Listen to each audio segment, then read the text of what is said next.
50/50 raffle drawings. That's a separate thing, so those are the white tickets. So that was the main thing. I want to make sure I got that out of the way so these people aren't throwing those things away. That's what you see in the back. Oh, and that's going to be, you're drawing. Well, they're putting the white tickets in. Yeah, okay, yeah. Jim Eckhoff will be taking care of that. And he'll probably be leaving the table and heading for his car and getting out of town or something. Anyway, that was the only announcement I wanted to make. Okay, if I can have everyone please rise. Yeah.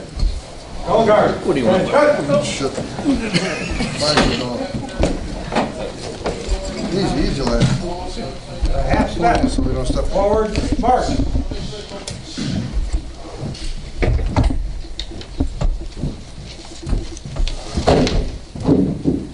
Mark time, mark.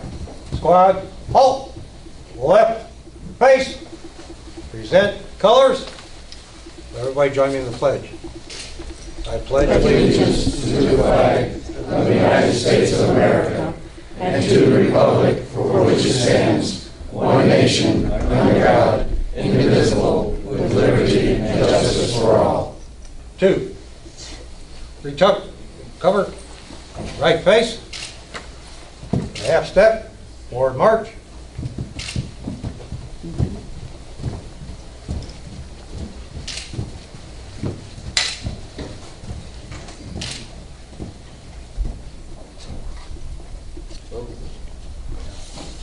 Please take your seats. I'm working. Can't take it. Couple of quick remarks here. Yeah, sure. Before we started with the official portion of our ceremony. A couple of words to pass. First of all, absolutely without saying, a big thank you to the Honor Guard for giving up this Saturday evening for us. Thank you, gentlemen.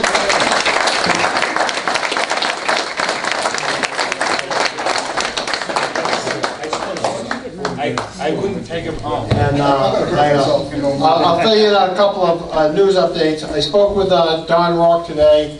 He was very pleased to find out how things are going smoothly yesterday. And the best news was all his blood work tests were at a record high, and he was really feeling good because this was the first time in a long time that the medical tests had come back the right way. So I passed along everyone's thoughts and prayers for him, and he was quite appreciative of that. I then spoke to Jack Pressler, who was released from the hospital yesterday, and to tell you the truth, he sounded pretty whooped, but he was under the influence of some various meds. But by the time I got through the conversation with him, it had buoyed his spirits tremendously to find out everybody was thinking of him, and that he liked the direction the association was moving forward. So we all have to keep both of them in our thoughts and prayers.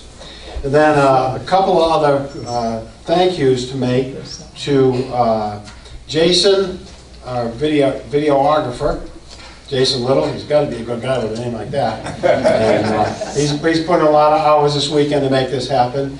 And Bruce's daughter, Katrina, who last time I saw her, she was about that big. Yeah, sure.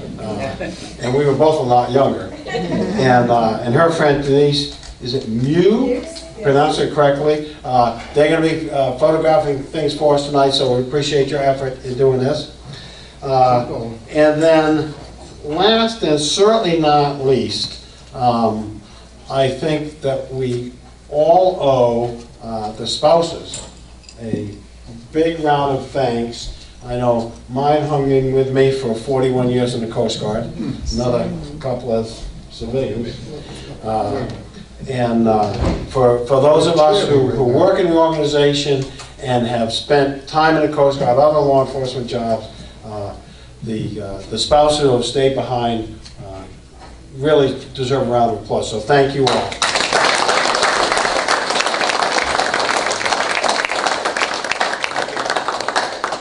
So, okay, now, Bruce had to run upstairs, he forgot something. So, everyone like a joke? Yeah, she's going not again. No, but, well, I'll kind of do an introduction for Master Chief Patton here a little bit out of schedule, but actually he needs no introduction, so I'm not going to do one. Yeah, there you go. Works for me. In reality, and I think everybody knows that he's also a PhD. He holds a doctoral degree, so he's earned the title of doctor, but I prefer to call him Master Chief because, you know what, I don't think being a PhD is all that hard. That's right. Compared to being a Master Chief. That's right. And here's what I'm going to say. This, as a way of introduction, my limited experience, interaction with Master Chief, I don't know whether you're a land area command chief or you're a headquarters visiting land area, but I remember listening to you at a speech a number of years ago, and I thought, boy, this guy is good. And if I can ever make it past ensign, I want a guy like this as my command chief. And I ended up not getting passed over too many times for ensign, so we moved ahead. But this guy is a real chief. And I think this is the best bio I can give on you, and the best salute I can give to you is that he is a real chief. And here's a quick and easy example. Ran into him yesterday when he first got into town, and you know, what are you doing tomorrow? He said, well, I'm going down to Arkansas to visit the Coast Guard lady. And many of you have heard about the Coast Guard lady, but she was a spar back in the old days, and has continued her interest in the Coast Guard and handwrites over 10,000 cards and letters a year to Coast Guardsmen around the world. And she just celebrated her 95th birthday, was it? 95th birthday, okay? So here this guy flies in, he's on somebody else's nickel, he's got time off in a great town where he could be doing a lot of other great things, but instead, what does he do? He does what a good chief does. He does the right thing, and he went and visited the Coast Guard lady. So that's the type of guy you're going to hear from a little later tonight. So welcome aboard, Master Chief. Thank you, sir. And to you. Okay, Bruce, we're back on schedule here? Yeah, I think I win here. Okay. Well, okay, while you get your win, I'll give one more thank you. Okay. And that is, we did it yesterday, but I think we need to do it again. The tremendous amount of energy that Bruce has expended, the tremendous amount of time and spirit that he's put into this has made it a great gathering. So again, thank you, Bruce.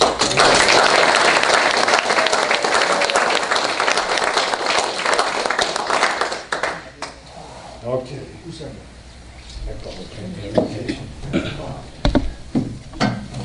I'm almost a little late on this, but you can remain seated. You don't have to stand. I'm just going to give an invocation.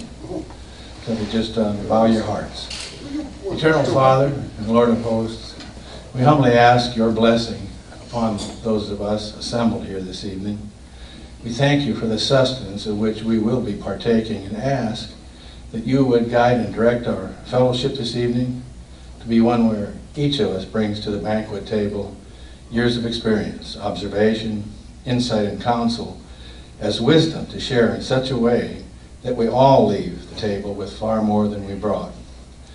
We also ask that you keep a protective hedge of blessing around our nation's military in harm's way, wherever they may be in the world. All this we pray in the name of our Lord and Savior, Jesus Christ. Amen. Amen. You got any more tickets? Oh, you got them in there. The next thing, something I wanted to feature in here was a missing man ceremony.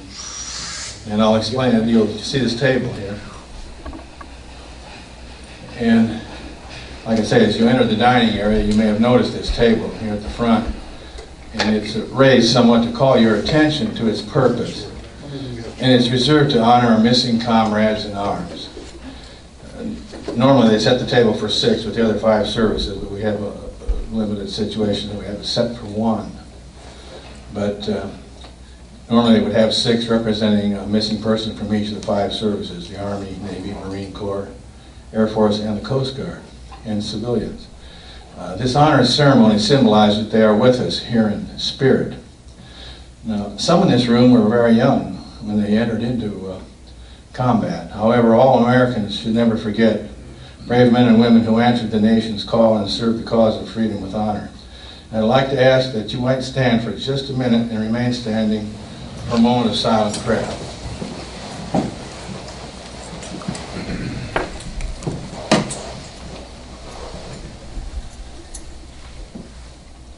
You may be seated. You may be seated. Now, I'd like to explain the meaning of the items on this special table. The table is round to show our everlasting concern for our missing men. The tablecloth is white, symbolizing the purity of their motives when answering their call to duty. A single red rose, displayed in a vase, reminds us of the life of each of the missing and the loved ones and friends of these Americans who keep the faith, awaiting answers. The vase is tied with a red ribbon, symbol of our continued determination to account for our missing. A slice of lemon on the bread plate is to remind us of the bitter fate of those captured and missing in a foreign land. A pinch of salt symbolizes the tears endured by those missing and their families who seek answers. The Bible represents the strength gained through faith to sustain those lost from our country, founded as one nation under God. The glass is inverted to symbolize their inability to share this evening's toast. The chair is empty. They're missing. Let us now raise our water glasses, if you would, in a toast to honor our American POWs and MIAs and to the success of our efforts to account for them. Hail, lest we forget. Thank you. And one of the reasons that I wanted to factor this in, I have a list of the Coast Guardsmen who were killed in Vietnam. I was in Vietnam in '67 and '68. And we had a fellow there, was a pilot, Jack Redisher, who was involved in the exchange program where Coast Guardsmen flew the Jolly Green Giants of the Air Force in pilot rescue and pickup, and Air Force pilots flew on search and rescue in other places. But he was MIA, considered MIA for a little over 35 years until they found his remains. And I'm also a member of the Coast Guard Combat Veterans Association, and that's one of the reasons I wanted to factor that into the ceremonies this evening. And I guess that's about it.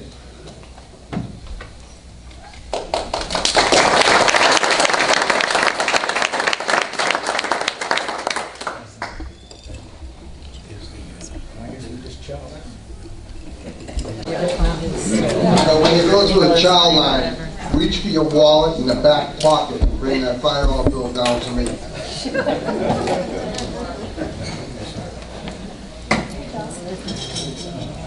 I want you in front of me.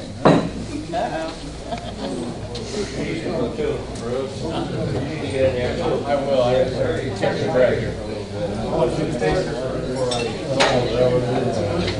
was it?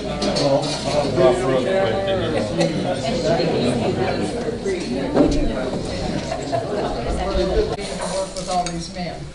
When I put them in their place. But you did. Gerald Brooks, I was a special agent in New York for 80 through 86. My distinction is I'm the only special agent to ever marry a special agent. Was it a special wedding? I'm Joe Herron. I was in 1811 hired to be the ASAC in New Orleans in the 8th District, and then became the SAC. And in from 96 to 99, I was up at headquarters when CGIS was first formed, and I went up as a chief investigations, and left in 99 to go back on active duty with the Army, from which I retired about 2 years ago. And this is my wife, Peggy. Hi, Peggy.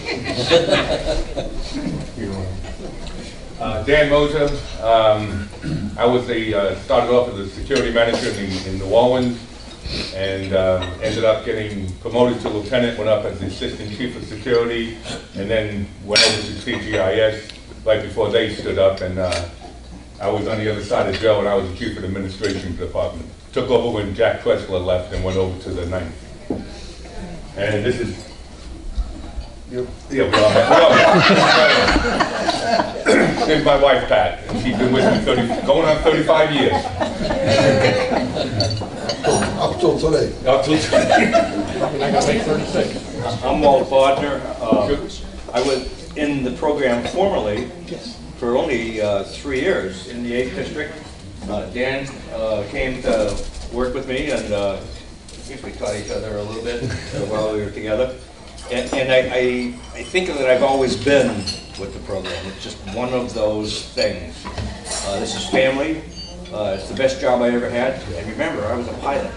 Okay, I love to fly. This is the best job I ever had, and I still want to stay in it and commiserate with all you wonderful guys, and Freddie Whitman too. Thank you very much.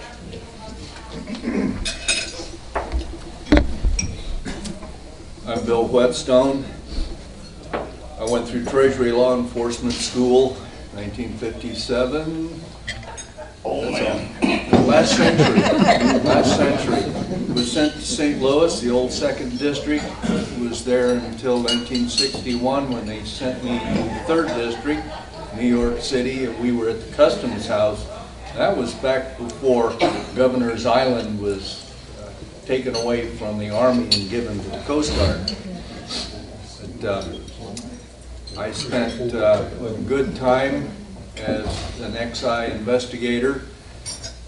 Enjoyed it so much I got out of the Coast Guard, went to college so I could get a commission, and figured, well, I'm going to join the Great White Fleet. Next thing I know, here comes a set of orders. We want you at headquarters. So there I am in Chief of Operational Intelligence Branch, and that was fun. That was fun. I've enjoyed everything that I've done, and I'm really glad to be here with all you fine folks. My brother said I should get up and talk. No. My name is Bob Duffy. I'm from New York originally. I live in Pennsylvania now. I spent 26 years with the Coast Guard. I was in the service. I was a special agent from 1975 until 1999 when they drummed me out for being over 50 years old. and I enjoyed the whole time with them. And I'm a retired New York City police detective also. Thank you very much and good night. That is all. Howard, you want to set that back table for us? All right. Hi, my name is Ray Sanford.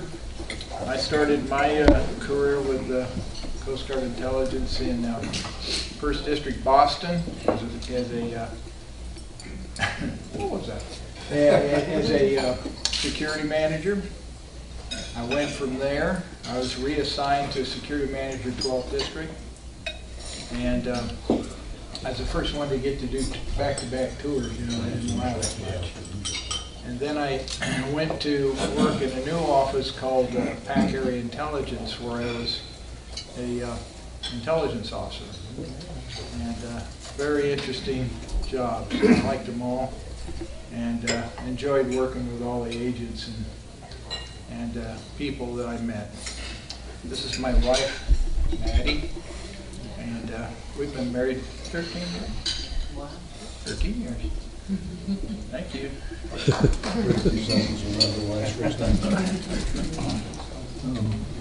My name is Howard Giblin. I went to CGI in 1971 from New Orleans to Long Beach. Was in Long Beach from 71 to 75. Went to San Francisco, YBI for a couple of years, and went back to Long Beach as a supervising agent in 78. And 79, got promoted to warrant and went to headquarters as a yeoman detailer, and was there 7 months. And Toby Chapeau in 12th District called me and said, he got a billet for a warrant, and he wanted me to take the billet. So I was in headquarters like 11 months out of a 4-year tour. Went back to 12th District as a supervising agent there as a warrant. And as far as I know, I was the first warrant assigned to Coast Guard Intelligence as a warrant. And then I finally went this much and said I retired in '81. So that's it. And this is my wife, Vicki, and today happens to be our 6th anniversary.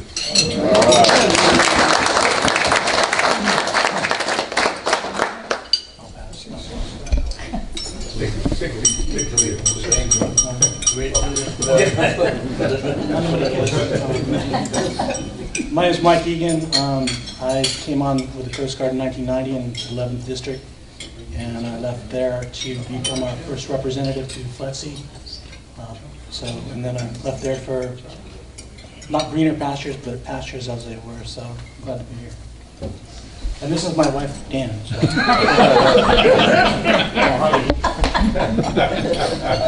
My name's Dan Motley. I've been with the Coast Guard. I was with the Coast Guard 24 years. Started out working operations out of Detroit and then moved around. Last 14 years I was an agent. Worked Long Beach, Alameda, and South Padre Island. I retired in 2006. Hi, I'm Gus Oviedo. I've had a varied career with the Coast Guard and law enforcement agencies. At my last job when I retired, I was the special agent in charge for the Pacific region for CGIA. This is my wife, and she's had to put up with it for 48 years.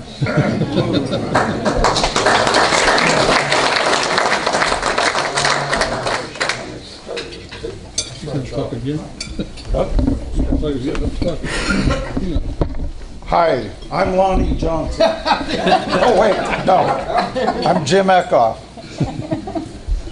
I've done tours, short stint in Long Beach in the 11th for about 4 months. Then I went up to the 13th District, reported in, and Lonnie was the senior agent, had full head of hair, and it was all dark, and when he left, it was white. You know why? Then they promoted me to warrant, and I had to go do my penance on the Taney for almost 3 years on a 2-year tour. Then I came back on the job to Alameda. I did 3.5 years, and they gave me a set of orders to headquarters, and I retired. So that's it. I did 26 years with corrections in California, and I'm still keeping Lonnie on his toes. Thanks. I am Lonnie Johnson. My first 16 years in the Coast Guard was a radio operator, and I was very happy of being officer in charge of Coast Guard Radio Tokyo. I could have stayed there the rest of my life, but one day I got orders for the 3rd District, and it's the only time I've ever cried in all my time in the service. When I got to Governor's Island, I immediately put in for OSI school. And I don't know who or why, but I got it. And I spent my first tour in Kodiak as the senior agent, and then in Seattle as the SAC. I live in Oregon, and I don't care where you guys meet. I hope to be the last man standing.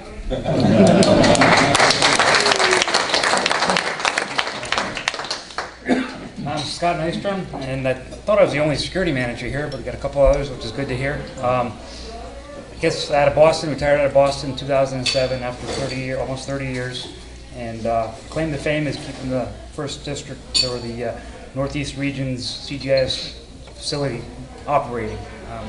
Just doing all their inspections and making sure everything was good there. So glad to be here. Forgot something. You forgot something. My wife's with me too. She told me to forget about her, so I did. Forget about it. My wife Paula's with me too. I'm Bruce McKinnon. I was a special agent at CGI from 81 to 90. Spent the whole time in the 1st District.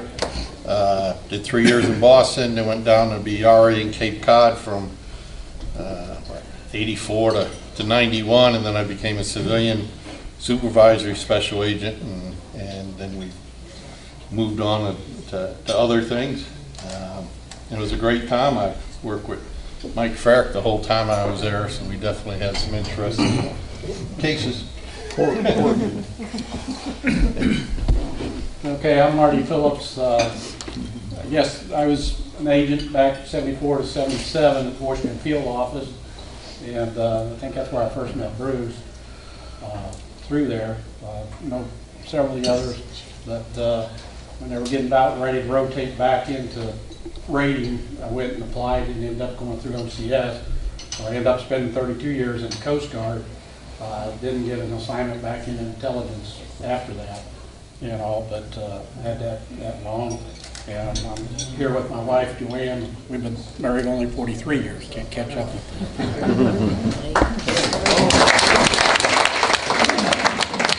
I'm already standing.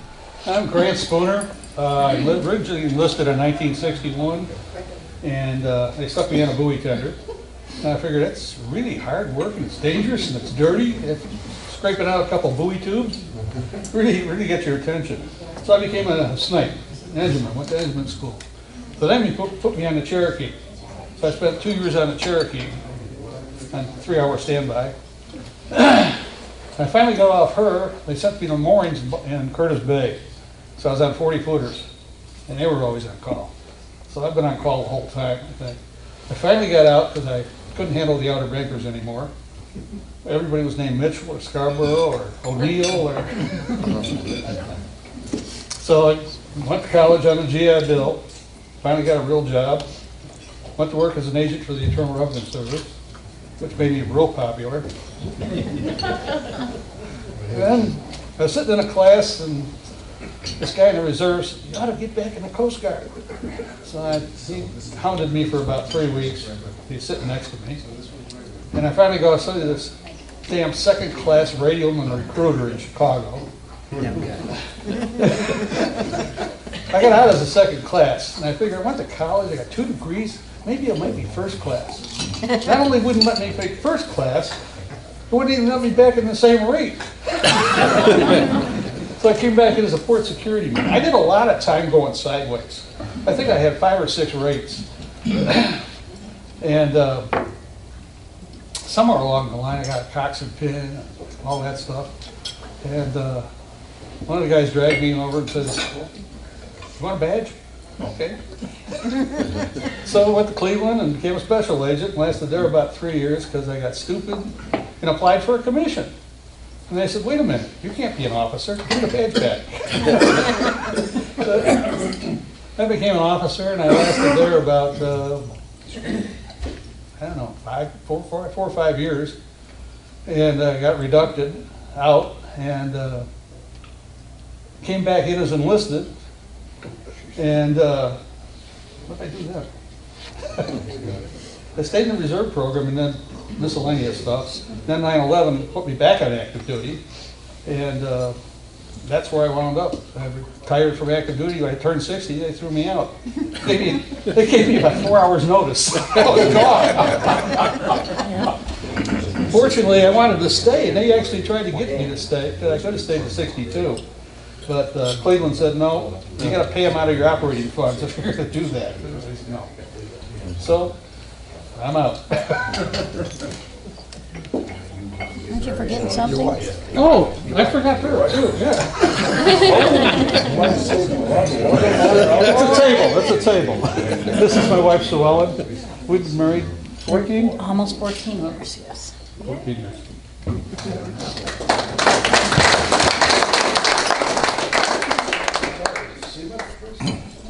Okay, that table.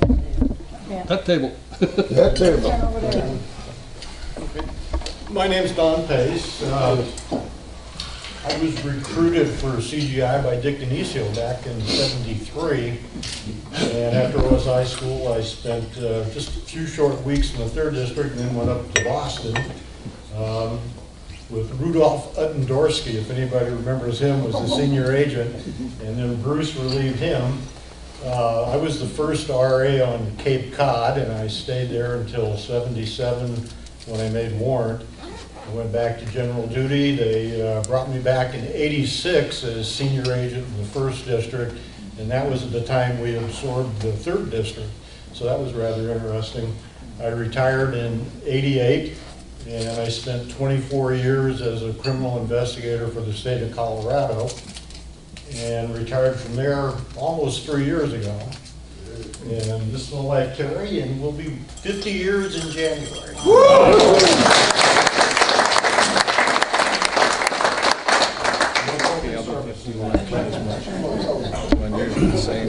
I'm 44. I'm Frank Sambor. I hobble around a little bit because 8 weeks ago I had a hip replaced, so I got a matching pair now. But I started my career in Governor's Island on the Spencer, the old steam plant. Went on to a district office there and landed up in Cleveland, Ohio, where I was branch chief of the OYL. I had the opportunity and blessing, actually, of my senior agent was Woody Kluge, if anybody knows him. I'd really like to know how to get a hold of him, because I haven't, last time I've seen him, he was staring at my back. But I'll give you the information later. Okay, all right. But I had him there, and I got to learn a lot from Woody. I think he might have been the first agent ever to go to the FBI Academy. He went to the FBI Academy over there. Little episodes in there, I won't get into the details. If anybody knows Randy Trapp, Rob Wells, a little incident happened one day. I figured that was it, my career. I'm done and gone for, but you know, everybody survived. All I'll say is Rob came out and said, "Rob, boss, Trapper shot me." We'll end it there. He did. But from there, I was in Cleveland from, 78 to 83. Then I landed up going ahead a little bit. I was down on the Ute, and I spent a couple of years chasing smugglers down there, which I really enjoyed that. Then I went to the search and rescue branch in the district in Miami. But there I actually got to work with the OLE people, and I spent a couple of trips as comp Cribron down deep south. I was on Navy LST, and we had the Fimrons running around trying to go after smugglers. Helped Venezuela get their first seizure, which was pretty good at the time. I don't think we're speaking too good to Venezuela now. But I landed up in St. Louis again as the branch chief and the OSDF coordinator, and that's where I ended my career. And I retired in '92, still had 5 kids at home, couldn't be retired, so I went back and got my teaching certification. I had an engineering degree, went on, got a teaching certification, and I taught for 16 years. And honestly, the time in the Coast Guard versus the time teaching, the Coast Guard was much easier. Much more entertaining. This is my lovely bride of 42 years. I figured 42 is pretty good here. You guys can beat this out. Gail is, and those people at the show last night. Yes, I am sometimes annoying.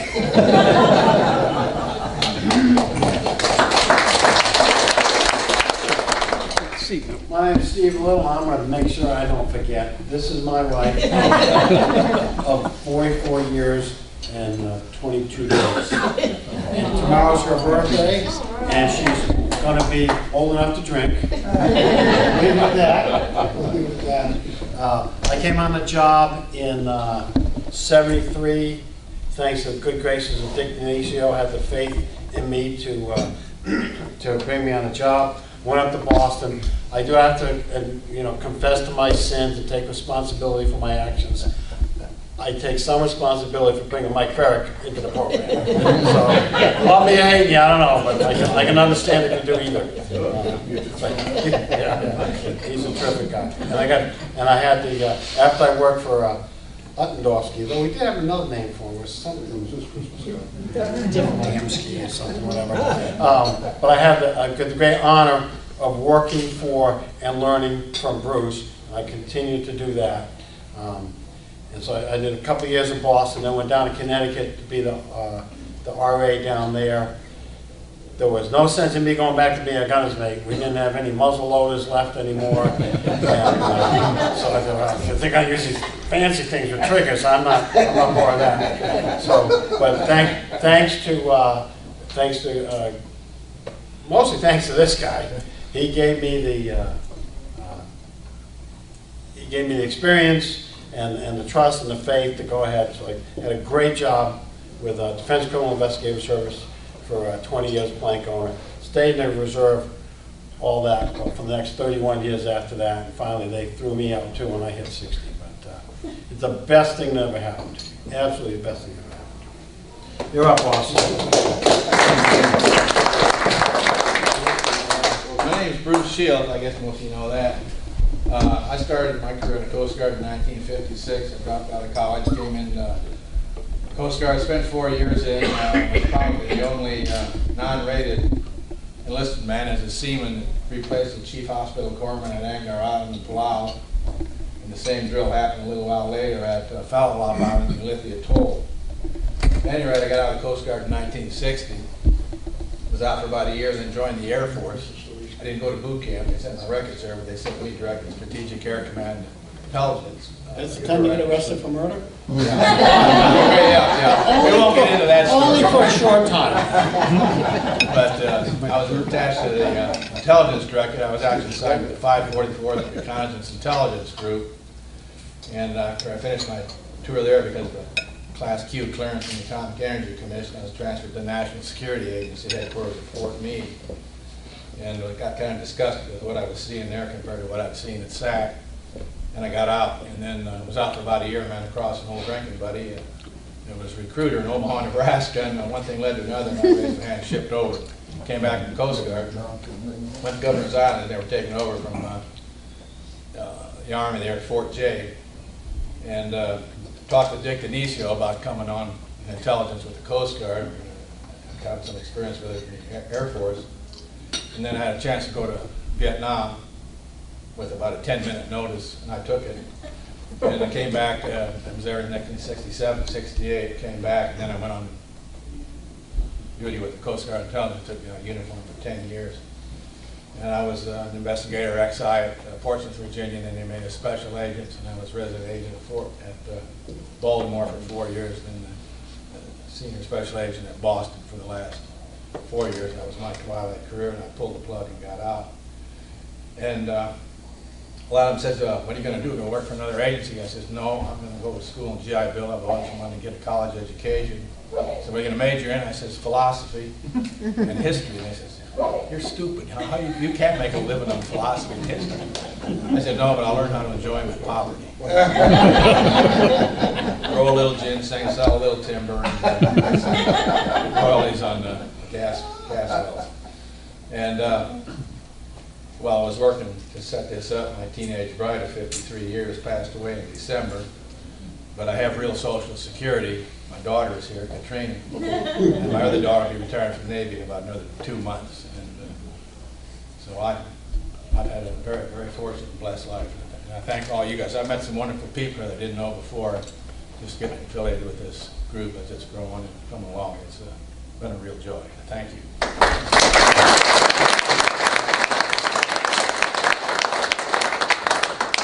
I'd like to say a few words, just a moment. Please go ahead. I was the first woman Coast Guard agent, and I just want to acknowledge the wives of the agents, because the surveillances, the hours, you were out of town like 2 and 3 and 4 days without being able to call, without being able to say where you are. And I've taught a lot of military wives, and they've had a lot of problems with marriages. Just in the military, being married to a military man. But I don't see how any woman can make a marriage with a special agent in the Coast Guard. Because you don't know, they can say they're down at the library doing research, which they do have to do a lot of things like that. And you don't know whether they're out with someone, you don't know where they are or what they're doing. And I just want to acknowledge, thank you women very much.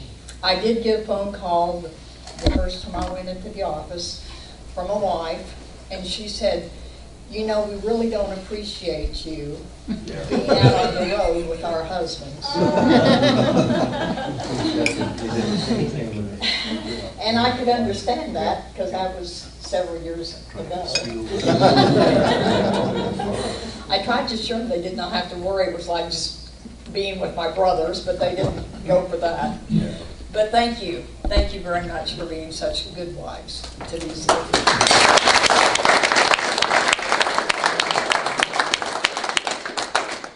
Thank you, Mary. That kind of takes us back to the time when, I guess it was 73, when the first females went through OCS, and Bonnie and Jill McGee came on board as our assistant branch chief. And I must say,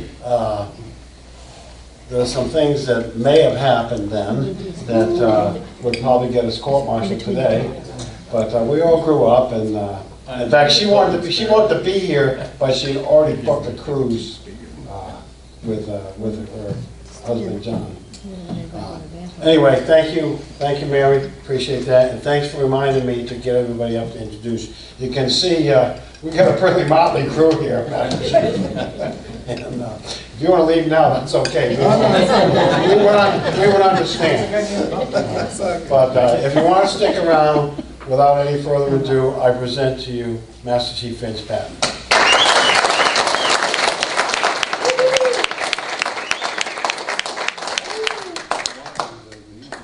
I wrote a speech so you won't be here longer than an hour. Well, good afternoon, Captain. Thank you very much to the guy that I recruited. Gosh, how long ago was that, Grant? 1976?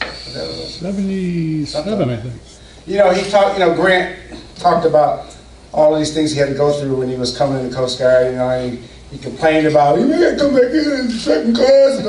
So I had to put up with this guy. And throughout our careers, because I was at his retirement when, so I could make sure he was leaving. I always heard from Grant, and I was very proud of him because of the things that he did throughout the service.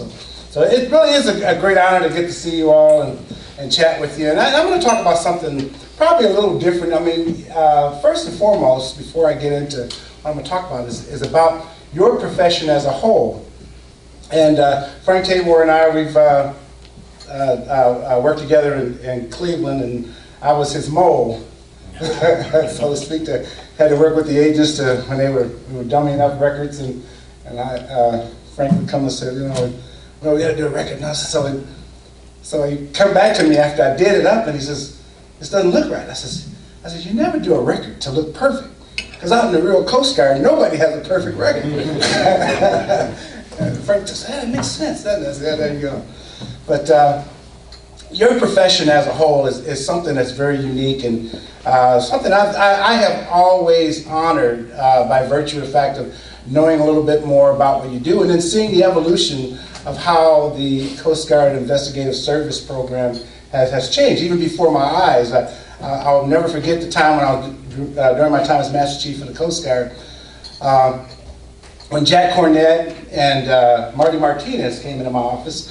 I had asked them to sit down and talk to them because I was in a meeting, and we were talking about how much money the Coast Guard was wasting with folks that were going into CGI duty and the time that was spent. And just about every agent I talked to, they were getting out because they couldn't advance. So here you are, an MK or EM or whatever type of rating that you just can't study for in order to prepare to be able to go up to the next pay grade. And then meanwhile, you're in a profession of sorts that your civilian counterparts are making twice as much, and so forth. So we were losing very good people, and I thought this was ridiculous.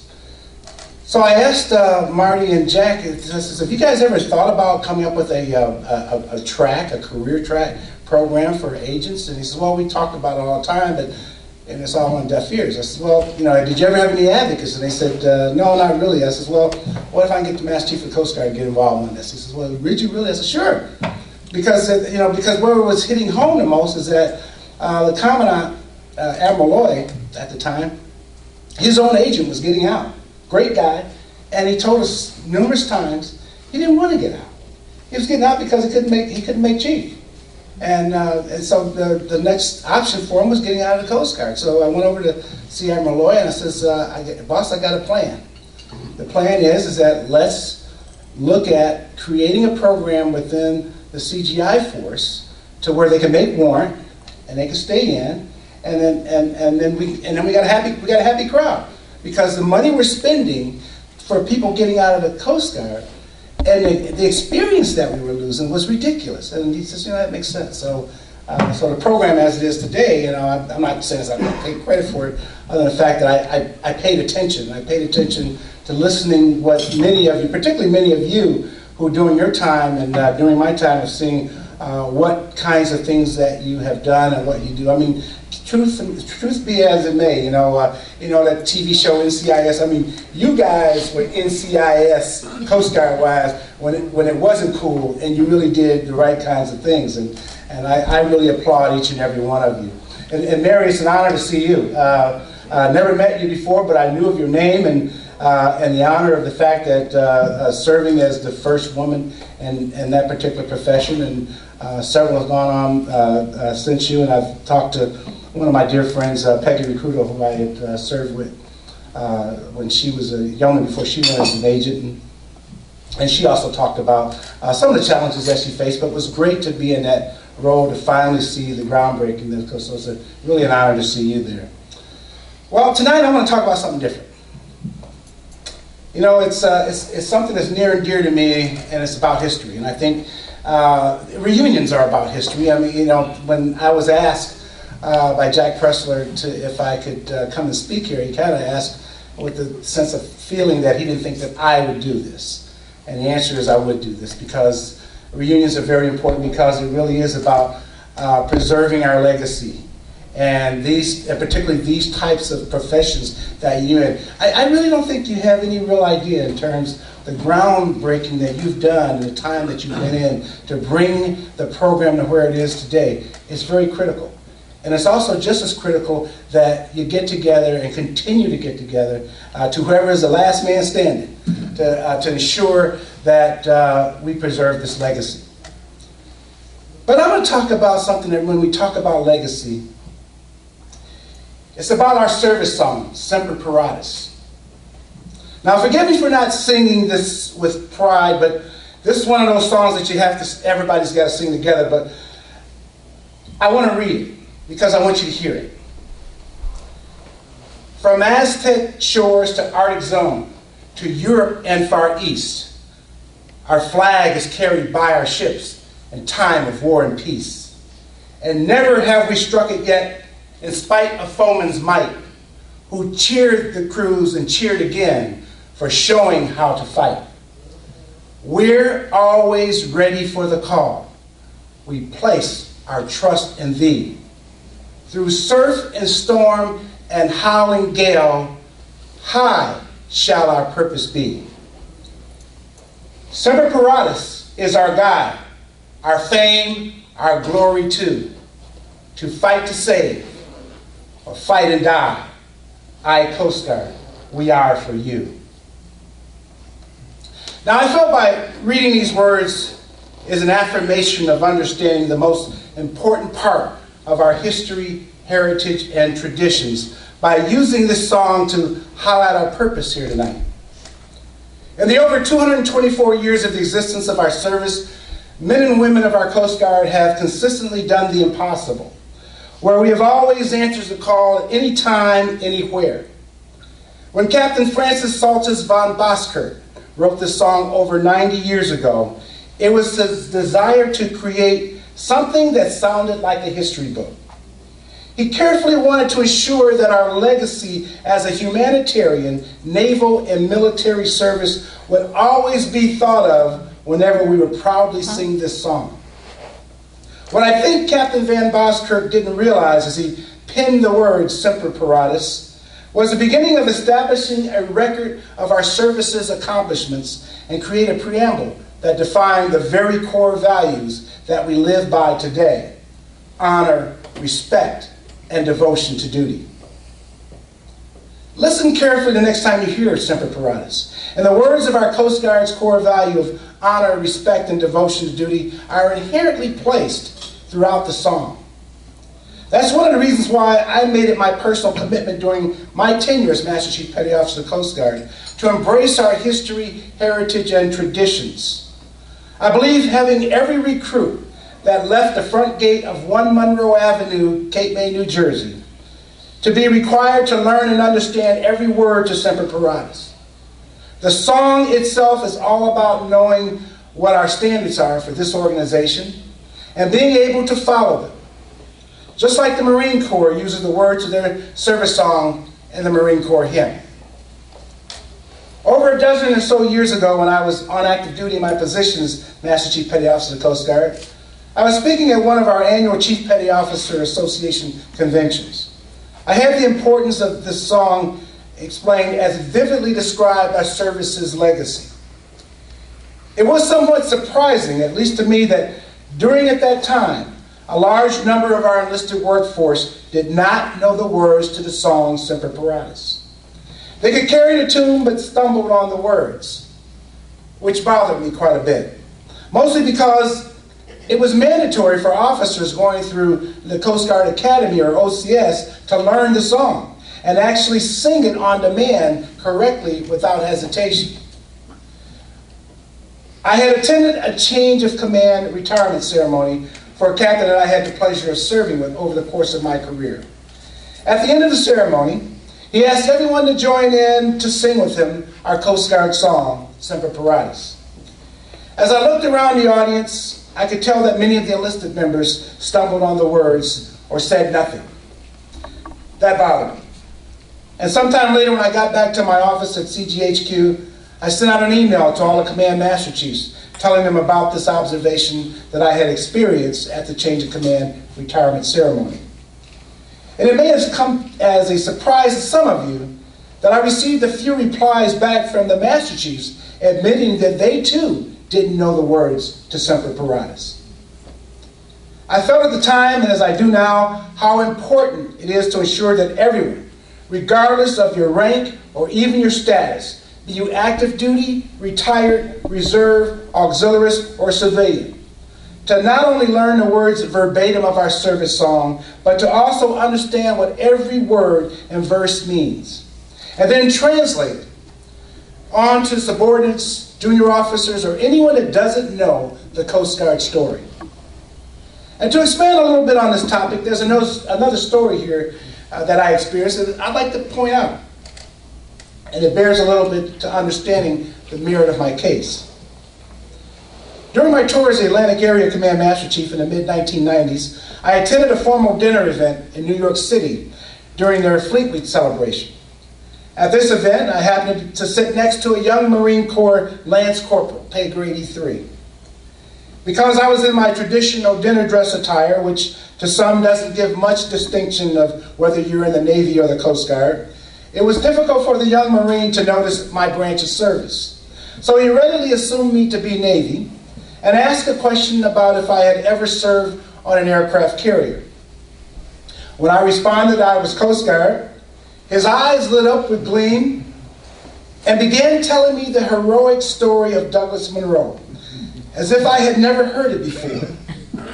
Now, this wasn't a typical 15-second, oh yeah, Douglas Monroe is your only Medal of Honor recipient, but rather a very detailed description of Monroe's life, when he joined the Coast Guard and why, and how he gave his life saving 5,000 Marines. This mini history lesson given by this Lance Corporal went on for about 5 minutes. Now let me tell you, I was impressed. In fact, to put it more succinctly, my jaw dropped in amazement. First of all, I knew this Marine couldn't have studied this overnight to hopefully sit next to a coastie and try to impress him with his knowledge.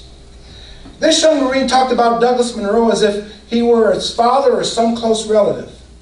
Dumbfounded by getting all of the detailed information, I asked the young Marine, who, by the way, had only been in the Marine Corps for 18 months at that time, who taught him this information and why? He looked me square in the eye with that typical Marine Corps stare of discipline and said with both a bit of pride and respect, he said, Master Chief, we learned that in boot camp. Douglas Monroe saved Marines. He's a part of us. You might also be interested to know that when the National Marine Corps Museum was built in 2008, among all of the hundreds of exhibits displaying the history of the Corps in the Marines Hall of Heroes, showcasing Marines who were awarded the Medal of Honor, Douglas Monroe is also included. So that young Marine was not only right about Monroe being a part of the Marine Corps history, but remains widely revered as part of their legacy. It was also during my tenure as Master Chief Petty Officer of the Coast Guard where in 1999, the Chiefs stepped up their game by making the impossible possible, holding an aggressive fundraising campaign as well as a do-it-yourself project rehabilitating Monroe's gravesite in Cle Elum, Washington. Monroe's grave was a simple plot in a small town of just a few hundred people, about 70 miles east of Seattle. Only the headstone, which was issued by the government, was the only significant sign that a true hero's final resting place was in this cemetery. The Monroe family had pretty much moved away from the town of Cle Elum, so just a small handful of people even knew about Monroe. However, for 40 years, Monroe's longtime friend, Mike Cooley, held a daily ritual where he would quietly go to Monroe's gravesite at Laurel Hill Cemetery in Cle Elum, raise the American flag in the morning, and at sunset would retire the colors. Cooley did this for 40 straight years, only missing one day because of pneumonia. Finally, as he approached his senior years, he knew he couldn't continue this for long, so he reached out for help.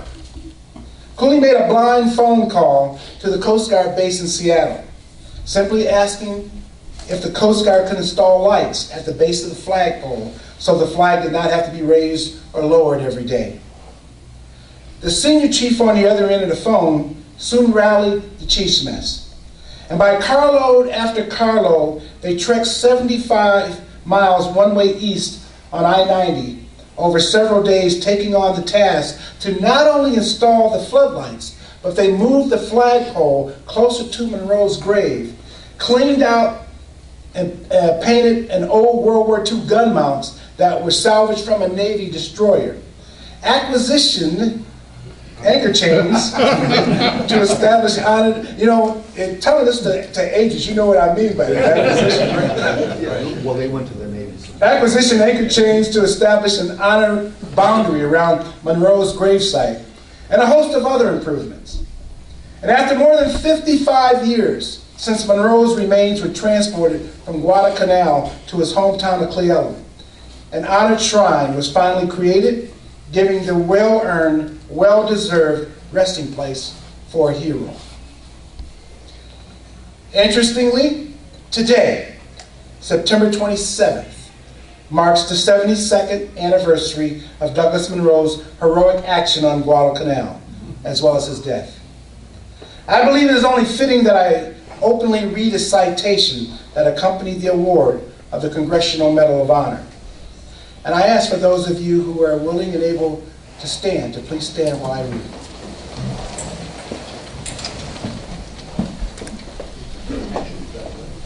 The President of the United States of America takes pride in presenting the Medal of Honor to Signalman First Class Douglas Albert Monroe, United States Coast Guard, for extraordinary heroism and conspicuous gallantry and action above and beyond the call of duty, as officer in charge of a group of Higgins boats engaged in the evacuation of a battalion of Marines trapped by enemy Japanese forces at Point Cruz, Guadalcanal, on September 27, 1942.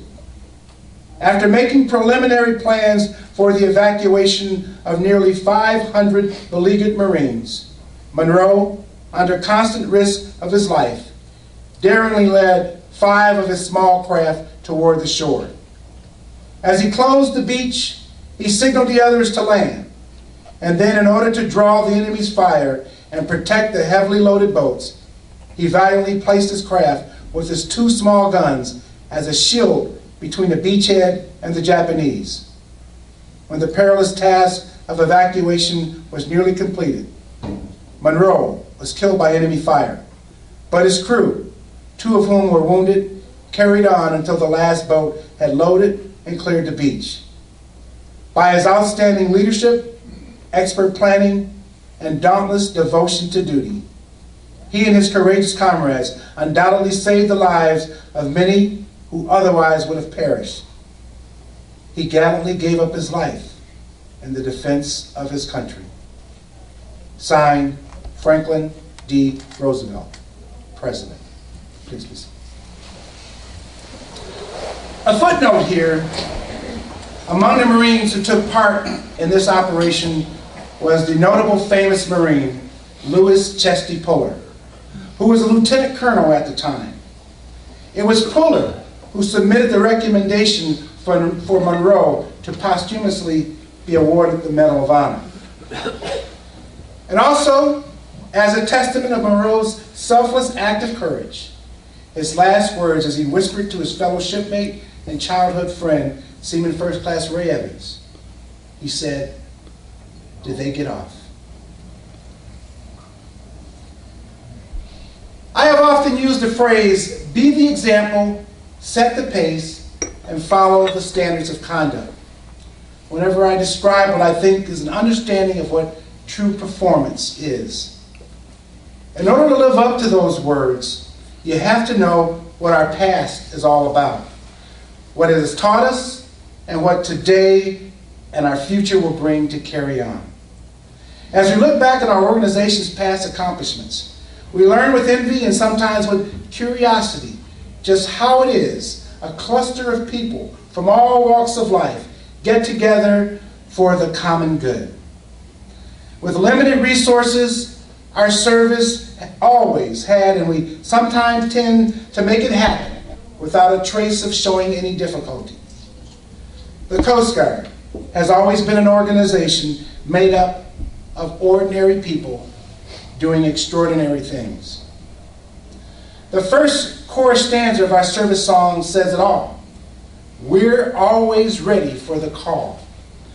We place our trust in thee. It defines who we are and what we are challenged to do anytime or anywhere. You know, history is a wonderful thing. It tells us a lot about our culture, about ourselves. Many of us learn a great deal of experiences through the eyes of those who have gone before us. We picked up the examples of what's good, what's great, and what we should be thinking about doing again. However, most importantly, we get a great sense of understanding what our core values are all about. In my 30 years of active Coast Guard service, I've often heard from people who are quite intrigued about our service. The mystery that surrounds our existence that tells the great stories of our past must not remain a mystery. We have a story to tell, often through the eyes and mouths of those among us. I will challenge anyone, anywhere, anytime, that anyone who is or have served in the Coast Guard, regardless of status, active, reserve, retired, veteran, auxiliaries, civilian, have a sense of pride and enthusiasm that no other organization can match. It is time for us to step forward today and tell that part of our history that binds us through our service song, our core values, and our camaraderie with one another. Also, during my tenure as Master Chief Petty Officer of the Coast Guard, I made it a practice that each time I gave my annual oral testimony before the U.S. House of Representatives, in which at that time it was before the House Transportation Subcommittee, which the Coast Guard was under at that time, I thought it was appropriate to praise the great things that our people have done in the previous year. And in keeping with my good friend and mentor, the late Chief Alex Haley's statement of find the good and praise it, I believe it's important to recall the numerous great deeds our people have done for our service. For every medal that was awarded to someone, there's scores of others who have had a hand in making that recognition happen. These are the historical stories we must capture and continue to share with one another. And as a reminder that our service's legacy of being a high-performing organization. As I close, I'd like to leave with you one less used piece of documentation as a reminder why Semper Paratus is more than just a song. In 1938, then Commandant of the Coast Guard, Vice Admiral Harry G. Hamlin, published a proposed creed to capture the elements of what is a Coast Guardsman. Just as the song Semper Paratus captures the history of our service, the creed of a Coast Guardsman tells about the people who make the history so rich in tradition and proud to serve. The creed goes like this: I am proud to be a United States Coast Guardsman. I revere that long line of expert seamen who, by their devotion to duty and sacrifice of self, have made it possible for me to be a member of a service honored and respected in peace and in war throughout the world. I never, by word or deed, will bring reproach upon the fair name of my service, nor permit others to do so unchallenged. I will cheerfully and willingly obey all lawful orders. I will always be on time to relieve and shall endeavor to do more rather than less than my share. I shall always be at my station, alert and attending my duties. I shall, so far as I am able, bring to my seniors solutions, not problems. I shall live a joyous, but always with due regard for the rights and privileges of others. I shall endeavor to be a model citizen in the community in which I live. I shall sell life dearly to an enemy of my country, but give it freely to rescue those in peril. And with God's help, I shall endeavor to be one of his noblest works, a United States Coast Guardsman. Though this document was written and published 76 years ago, every word to that creed still follows true today. Besides the story of Douglas Monroe, there are many others throughout our 224-year history that superbly matches the words of our service song. From the P Island Life Saving Station heroes, the rescue efforts of lighthouse keeper Ida Lewis, the one-man single-handed rescue efforts of Chief Boatswain's Mate Richard Patterson during the unfortunate friendly fire incident that occurred on the Point Welcome in Vietnam, as well as other notable events throughout our Coast Guard history, all are evidence of pride and enthusiasm from being anointed a coastie. Many of us here in this room can probably lay claim to the fact that we have performed a noble service during our tenure and have upheld the value, belief, and passion of our service to the motto and song, Semper Paratus.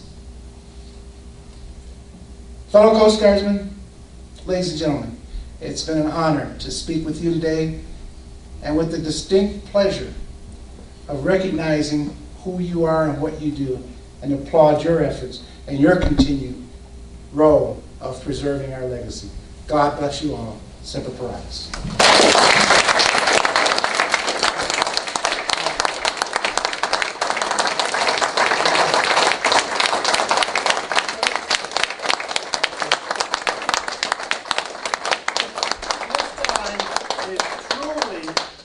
Truly the epitome of what every Coast Guardsman should try to be. Here he is, how many years retired now? 12 years. 12 years retired, and he's still out there like a chief, teaching everybody. That was incredible. Thank you so much.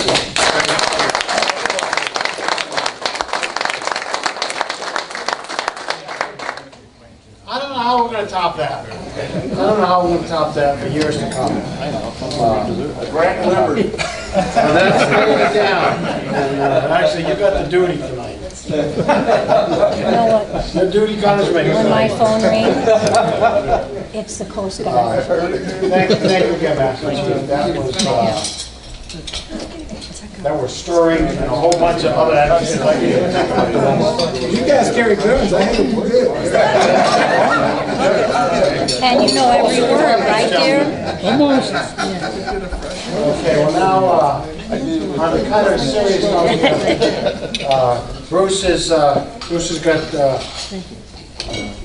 two things as we honor and remember some of our fallen members. So Bruce, you want to come up and talk about Ken Bramwell?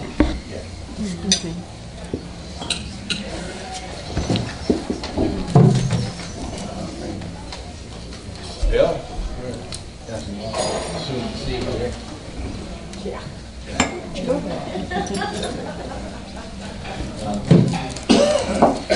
I hope all of you had an opportunity to read that little handout I laid at each seat place there explaining the meaning of the ceremony we do.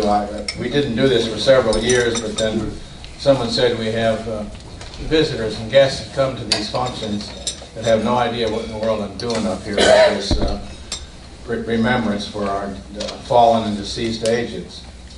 And of course, it started off with just a few, but now we're well up over 100, so I don't read the whole list and toll the bells, but we try to keep it to the ones who either passed away in the last year or we learned of in the last year. Some have passed away a long time ago.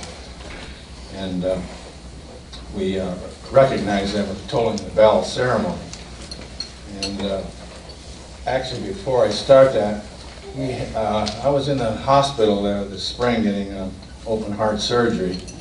And when I came out, the first thing I did when I got on the internet about it, I guess the day after I got out, was check on our webmaster, Ken Brandon, and learned that he'd passed away due to heart problems. Had a stent put in, he was doing good when he got home, and then the next day he developed problems, and Geneva, his wife, called the hospital, or the ambulance, and the policeman came there first and said he's essentially gone, and he passed away then. It was quite a shock to me.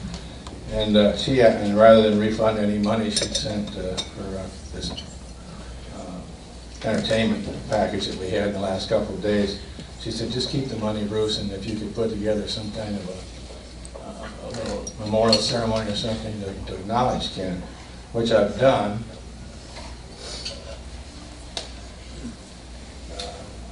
I don't know, some of you had a chance to look at this. If you haven't, it's a memorial plaque. And it says, in memory of Kenneth N. Brandel, Special Agent, Coast Guard Investigative Service. And also asked her if she sent a photograph, which I have up here. So if you have a chance later, you can pass by and take a look at these things. And on the back of it, I've had an inscription engraved, and I'll read it to you. A lot of you will be familiar with this. It's not an unusual poem in that sense. Do not stand at my grave and weep. I am not here. I do not sleep. I am 1,000 winds that blow. I am the diamond glints on the snow. I am the sun and ripening grain. I am the gentle autumn rain. When you awaken in the morning's hushed light, I am the upfling of birds in flight. I am the soft star that shines at night. Do not stand at my grave and cry. I am not there. I did not die. The author was Mary Elizabeth Fry.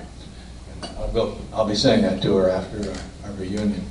Also, we have a professional video production company documenting this 10th anniversary reunion. You'll notice these people with cameras. Grant Spooner's kind of jumped in here, helping out too. But all of this is going to be documented in the DVD. It'll be about a month after the reunion before I get it out to you all, but I'll be sure to get each and every one of you a copy.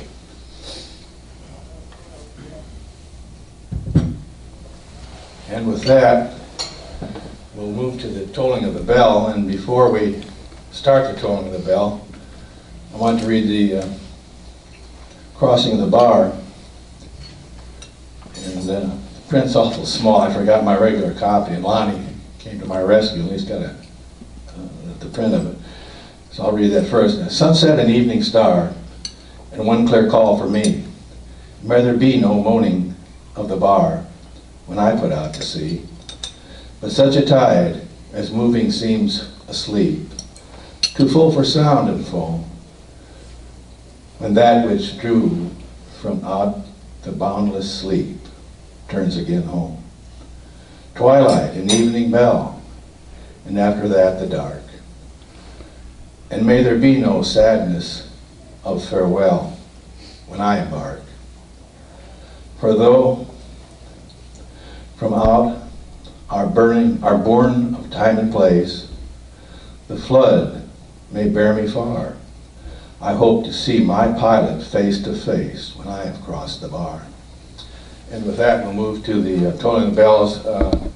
We've got 7 here, and I'll read the name, and Bill Weston will toll the bell. The first one on the list, I've gotten where I know an awful lot of these guys. It gets hard to do this sometimes. The first one is Carl Absher. The next one is Gerald Jerry Arnold. The next one is Kenneth Ken Brandel. Next one is Allison Al Day. The next is Russell Farrar. And then Joe Hamilton. And finally, Lee J. Leba.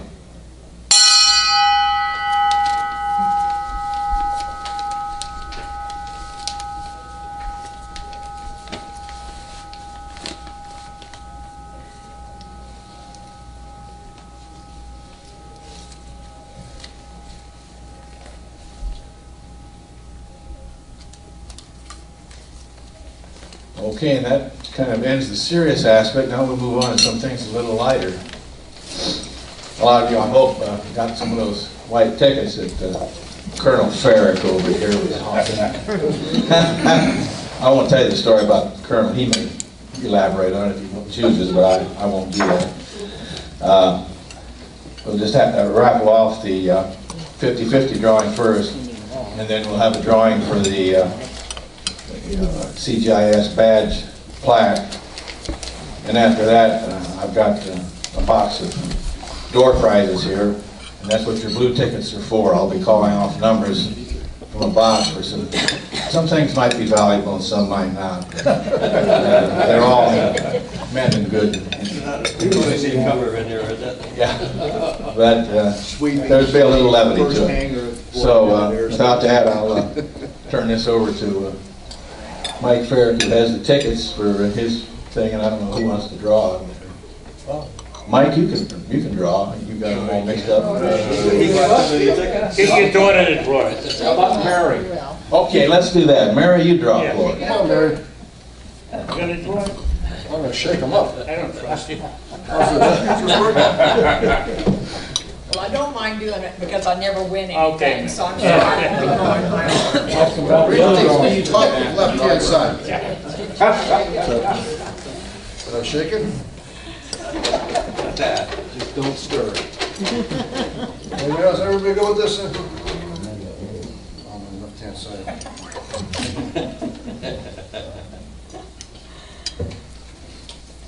Oh, shit, I can. I'm sorry, this number is void. I won. Number is 509. I can get my tickets, so. Oh, Jesus. 509, I got it. 509-350. 509-350. Look at this. Somewhere near me. 350, look at mine. Wait a minute, hold on, 350. Oh, wait a minute, that's 360. Let me see your number. Sit down, Dad. It's 360. Son of a bitch, you won.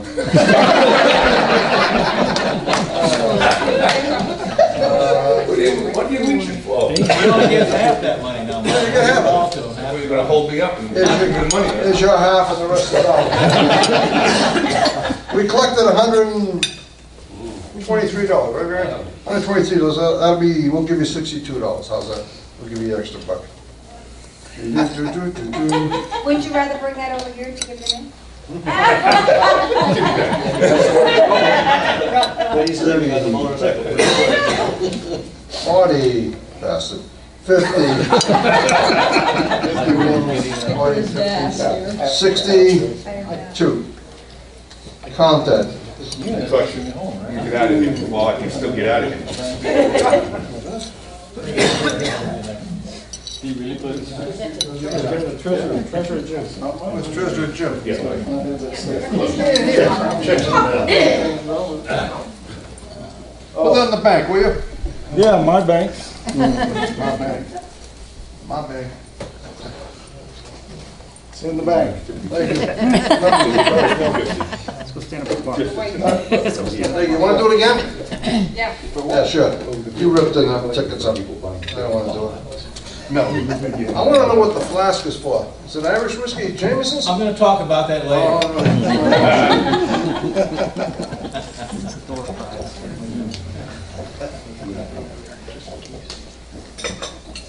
Yeah, I got the mic for a second. I got to tell a funny story. Can I tell a funny story? Once upon a time. There's ladies here. Excuse me? There's ladies here. Anyway, I'm going to raffle off my socks later. When I was trying to come into the program, I was going to what they then referred to as BNDD school. And I was sent down by the state police who I worked for. I was on the cap, my hair was down halfway down my ass and beard and so forth. So I went to school. It was the old, what the hell was the name of that building? Fargo building in South Boston, if anybody remembers that. That was the Navy office. So I got down there and I ran into Steve Little, Don Pace, Willie Williams, and a score of other people from all across New England. So they started talking to me, and I thought, geez, I was in the Coast Guard.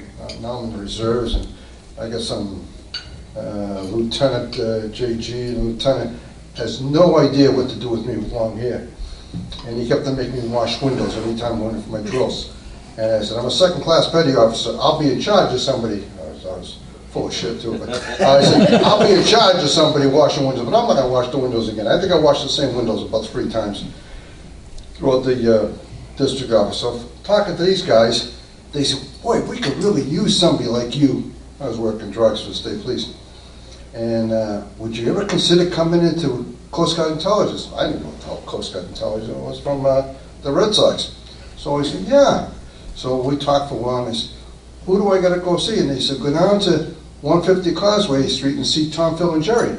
And I said, well, who do I see? Tom, Phil, or Jerry? And this is the guy's not through it. And he was the agent in charge. I said, who? Tom, Phil, and Jerry. That was his name. Tom, Phil, and Jerry. In fact, he's on the list as being departed. And they were kidding me. I thought there were 3 agents in charge. But I went down, and the rest is history. And Bonnie, Jill, and Bruce, and Steve, and Don, and I mean, just a bunch of great guys. We had a lot of fun in the many years. And some of the guys, Don Pace.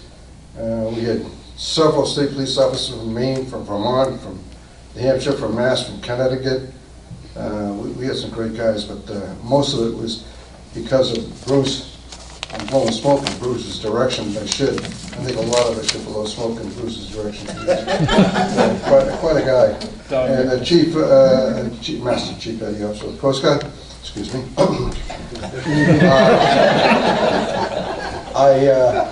I've never met you or heard of you before, but that was an excellent speech. I think it was, I'm glad we gave you $5 to come here tonight. And dinner. And dinner. You got to pay for the dinner, both of you. Steve Little, that was a good job, Steve. And right after this week, I have enough money for the haircut, so don't worry about it. Sorry to take up your time.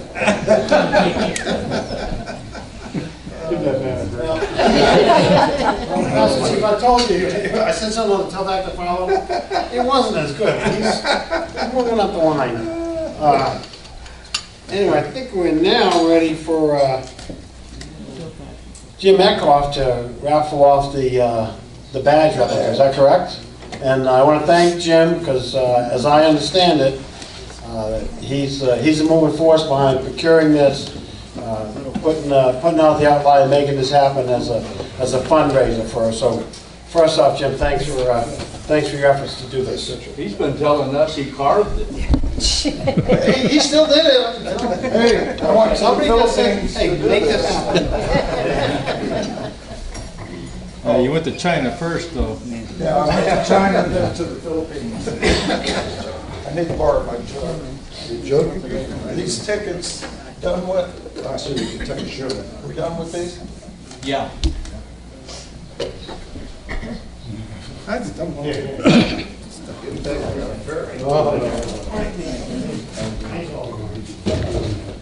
New tickets in?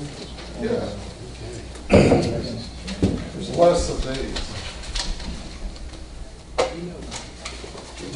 us where you got that and how much it cost? It's on the back of it, there's a sticker, you can look later. When he wins it. How about the rest of it? Yeah, when you win it. Whoever wins it can, no, I'll tell you here in a second. No respect. Oh, yeah, it's getting back. In case nobody's seen it, here's the badge we're raffling off. It came from Plaques and Patches. They're online, they have a toll-free number right here. Anybody interested? This is a 10-inch. We're going to do a sales pitch here. They come from 8 inches up to, I think, 20-something inches. So you can get any size you want. I thought this would be about the appropriate one for Monty Johnson to hang on his belt. So, before we...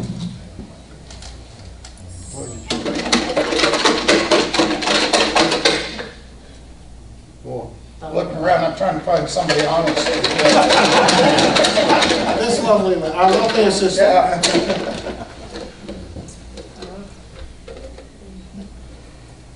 Top right. Oh, God. Oh, no. I don't even want to say the name. There's no name on it. I'm embarrassed to say his initials are SL. Steve Little. You're kidding. No. Here's what we're gonna do. Here's what we're gonna do. New raffle. Well, we can auction off, right? Okay. Anybody who wants it, no, pick another number. It's too confusing right now. Pick another number. Okay. To start, you want to auction it? Anybody want to go for an auction? No. Pick another number. Just draw another number. Did you buy more than one? You pull it, Steve. Let Steve pull the number, he's already handed it back. Yeah. Is his back in here? Diane Little. Yeah, I thought that.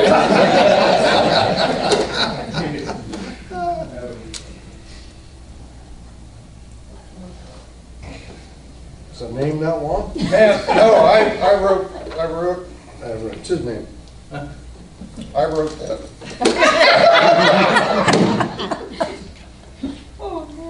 If you want to write. I wanted to be a surgeon.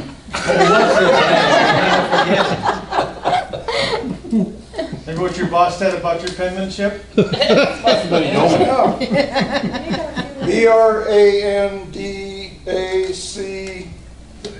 BRANDACHS. You're number 105 on the roster. It's nobody here, I can tell you that. Oh, okay. Because everybody here, I just said you put your last name. It's passed away. It's your ticket number 2. I know they're not here, so I have to mail it. So, Good, you gonna mail it? you're all losers. So now I gotta take this thing back on the plane.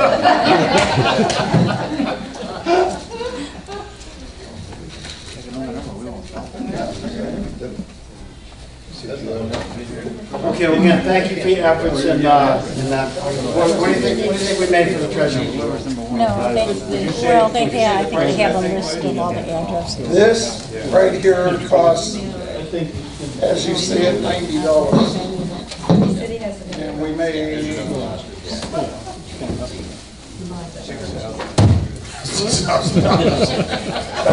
about $250. You brought in about $250. That's a good presentation to make. Right. Okay, well, again, thank you for your efforts. Okay, so now Bruce has got the door prize raffles here. And, somebody take my tickets, please. Yeah, we're just gonna throw them out randomly. Put it in the box for next year. Yeah. I have a ticket, I don't want to win anything else. Next thing I'll be winning, I'll get drafted.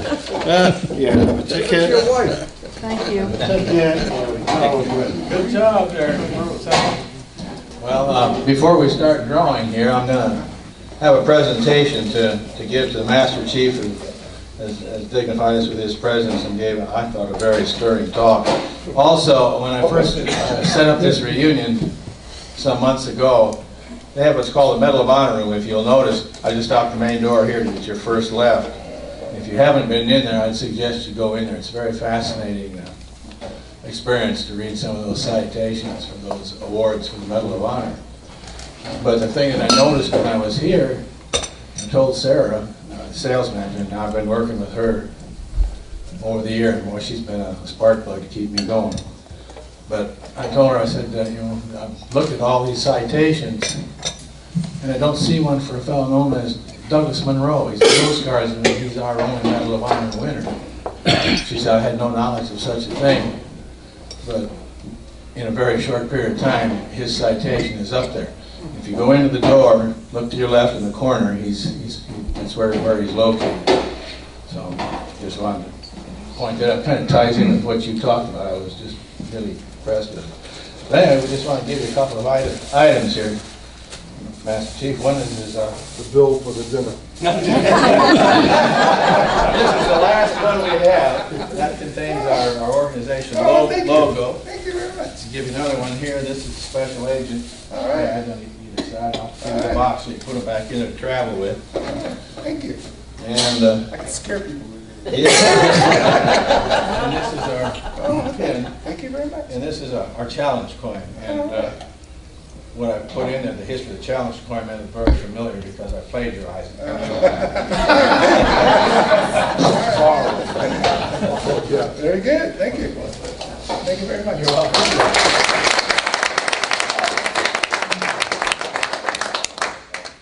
Well, I'm going to go ahead and start this dubious project here. Wait a minute, before we start, Oh, sure. I'll do it while everybody's standing up here. I know this is for you, because I know you have been working very, very, very hard, and I know you had to put an awful lot of time with Don not being able to make it and so forth. But I want to give you my Master Chief Payoffs to the Coast Guard coin. Thank you.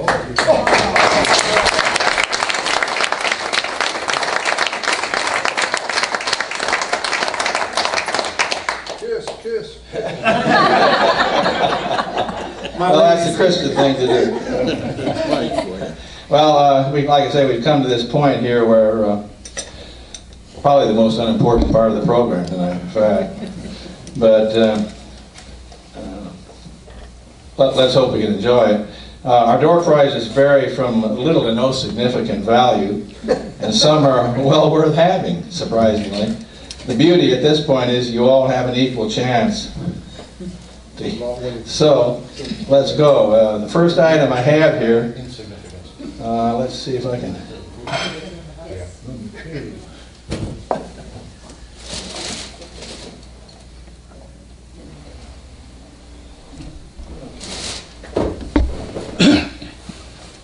This will be a nostalgic thing.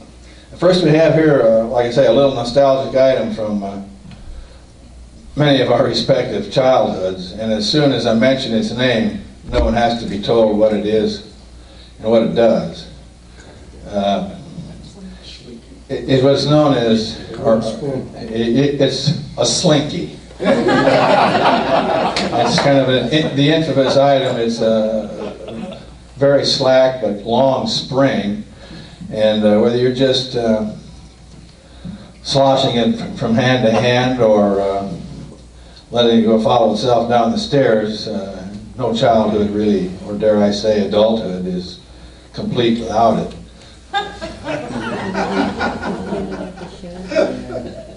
So you're starting with the high value item first?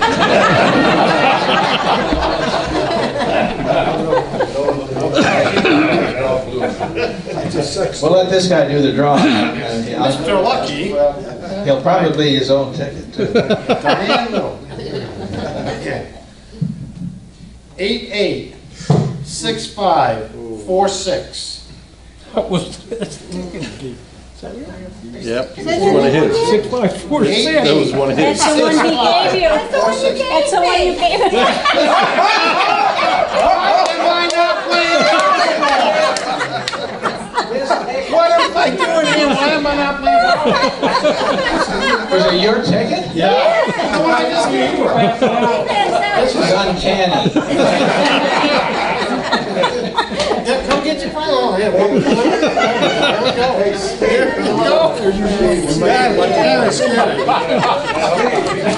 Next year, if we have any raffles, you're banned. I guess so.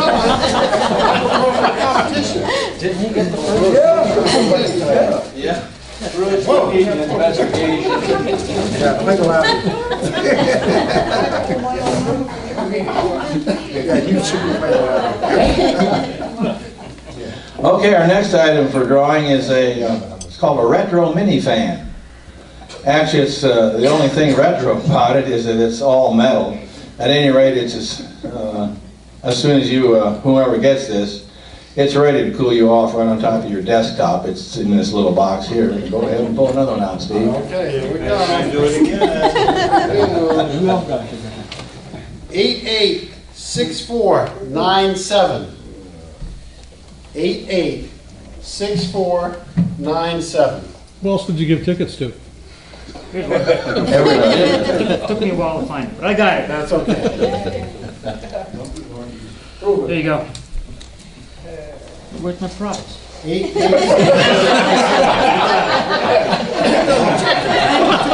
Person integrity. You got it. By the way, hey, by the way, when you get back to Maine, we're going up to Oxford Casino. Okay?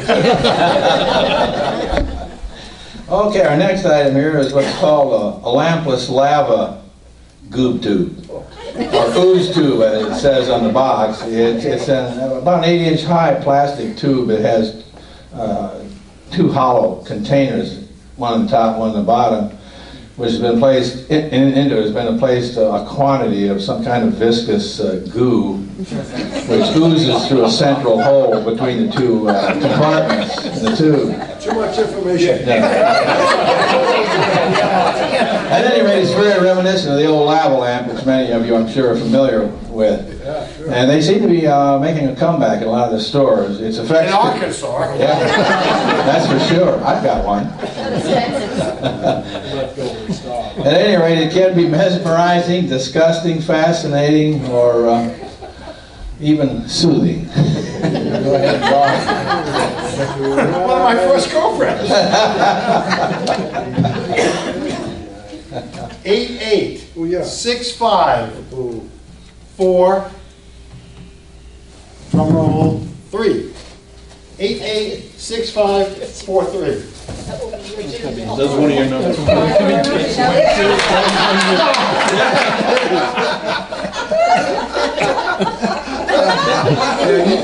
Yes.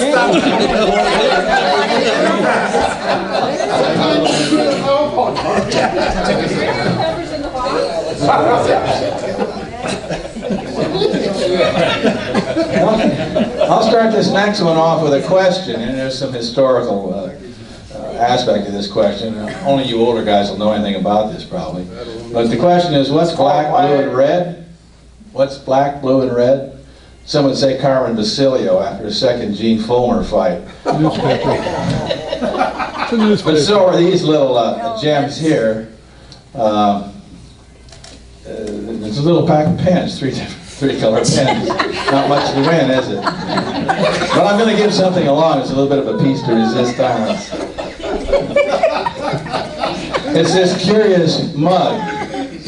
I'll pull it out, and this may have some connection to the people of the Pterodactyl Society. This guy may have been flying before they were. There's a picture on this mug, which could be the first and possibly the only aviation boatsmate the Coast Guard ever had. I don't know, did the Coast Guard ever have aviation boatsmates? Did they? Okay, so that answers my question on that one. Like I say, Walt Bodner would be the expert on it, but some of you may recall the old BML rated boatsmate lighthouse. Oh yeah. I've served as a chief like that over in Angar Island plowing group. He went to boot camp. And they put him on a lighthouse across the street from his parents. He served 18 years there. His tour was on plow. We called him Catfish, even to his face. But But anyway, the story goes on. There's a picture of someone on here. And whoever gets it will get a good look at it. But the fellow was only known as Jarvis. That's the fellow on the mug. He apparently was with the old lighthouse service member before the Coast Guard was formed in 1950. Now, the lighthouse service, of course, was integrated into the Coast Guard in 1939. Shortly thereafter, he was seen flying off the lighthouse in an original contraption of his own devising, which you'll see on this mug. Shortly after that, he was asked to leave the Coast Guard. About the same time, he then is credited with founding the American Science and Surplus Company, who has these cups. So pull another one out. Okay, here Some we go. hapless soul gets this one. 886553. Good, I didn't give him a ticket. My name is Steve Little. There we go, okay. The curse of the Bambino is on. Let's go, Bruce. We're kind of coming unglued. Bruce says this end up. That's something that every agent want to have. Definitely. Our next You're item. punching that one out. This one? Yeah. Well, I don't have the balls to do it. I'll be honest with you. It's not. Nobody would want to pay anything for this. Well, like I say, now that we're on mugs here, I've got a good one. It's one of a kind. Oh, wait a minute. I've got the wrong mug. That's okay. This is a good one. This is a good one here. It's also one of a kind. I don't know, maybe the Gee Dunk or maybe the gift shop down there at Fletsy sells something like this, but I guarantee you this didn't come from any of those places. At any rate, I procured this one elsewhere, and it's our next item up for draw. And it's just a regular coffee mug. Has a very familiar engraving on it. It's the Coast Guard Special Agent badge. And it's not the same as the ones that we're selling down at the hospitality room. So draw another name. Okay, here we go. 886385. 886385. Do we have a winner? There we go. Very good. Very good. There we go. No, sit down, please, man. Please. We deliver. Just like pizza. There we go. Okay, terrific. Moving right along. Hope you enjoy the coffee out of that mug, guys. That's yours? No. Okay, since we seem to be on a mug roll here, our next item for draw is a real shooter's mug. Let me pull it out here and display it.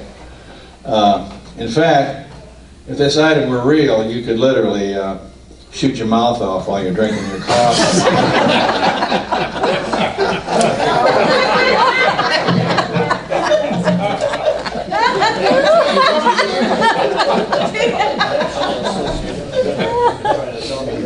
Okay, here we go. 886488. 88. Thank goodness I'm not 6488. Okay. Give that one to my wife.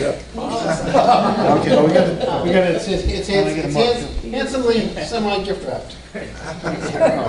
Yeah, get that one to TSA. No Thank goodness I'm driving. Yeah, get through New York State.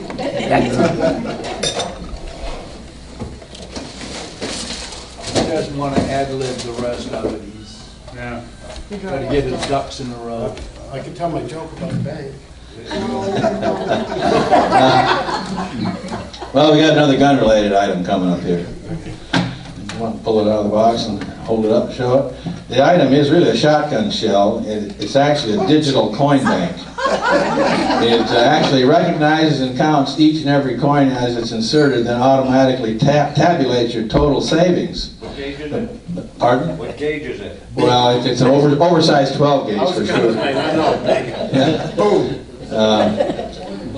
Like I say, it tabulates your total savings. The maximum value on the little LCD screen, I've got batteries in it, so it's ready to go, will display a number of $9,999.99. Although you'd be hard pressed to cram almost 10,000 bucks worth of coins into that thing.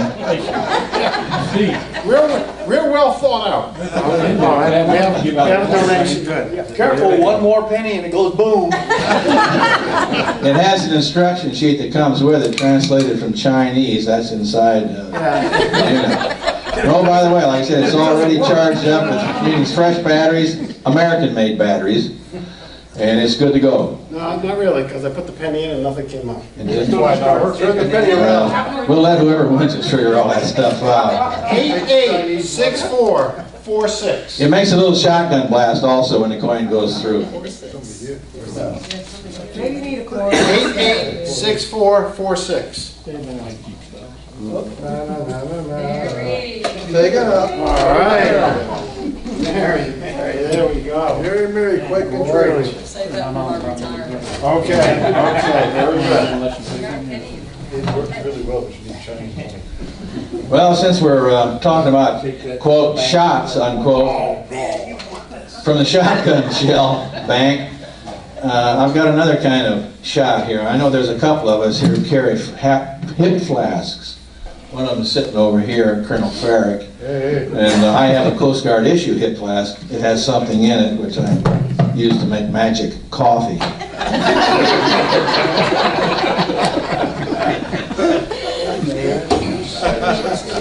And like I say, mine is a Coast Guard issue. It's engraved from Vietnam. But this hip flask is really for a big hipster for sure. That's the only guy that could do it, and I'll hold it up so you can see. It holds 1 gallon.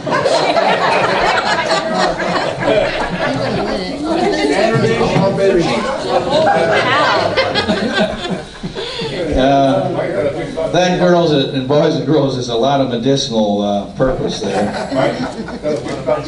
Yeah. And if you'd hold it up, Steve, I'll point out the features. This goodie is made of high-quality surgical steel with the traditional screw top lid attached so it won't get lost, which it otherwise might during the consumption of its contents. Okay, are we ready? 886358. 8863. There we go.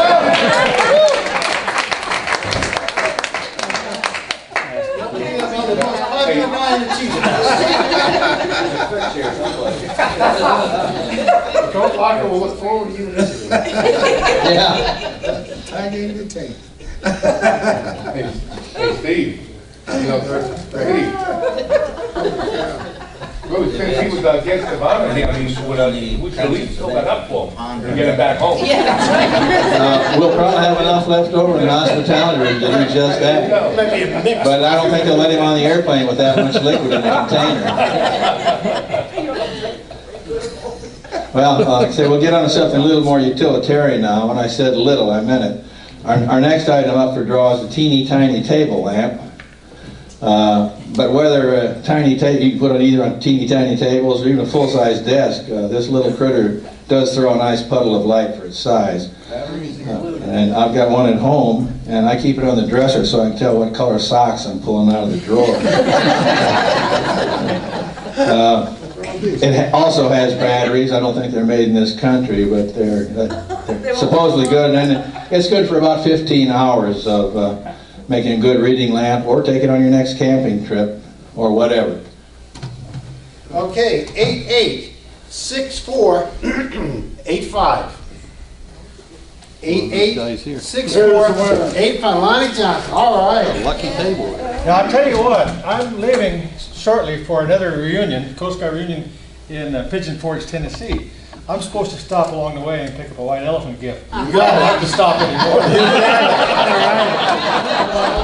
Semper Paratus, you're always ready. Perfect. Okay, here's another utilitarian item. It's a wet-dry car vacuum.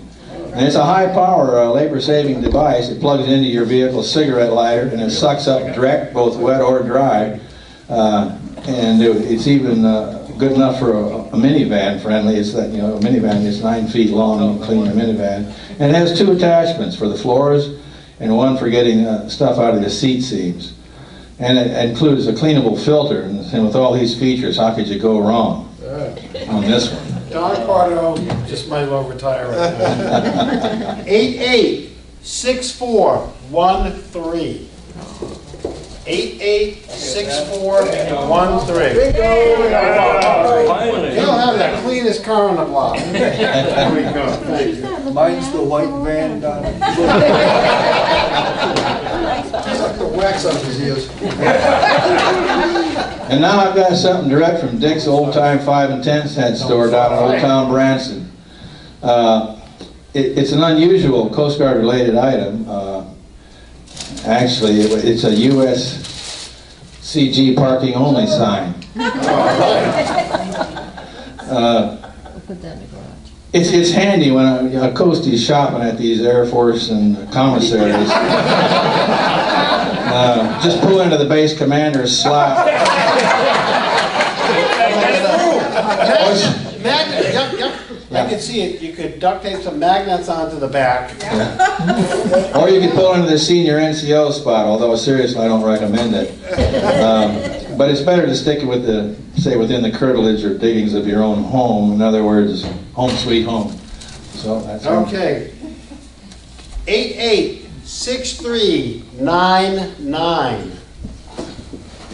8863. I got it. Good, Ray. Outstanding. Yeah, give him the bag, that's it. Well, I would have left there with more than just a postcard yesterday if I known they had these. There you are. There we go. Thank you very much. Okay. Okay, we've got another Coast Guard related item here. And to be honest with you, it's a pretty good read. It's by an author named David Helver. And he's a licensed private investigator who has written extensively on ocean and coastal conservation issues.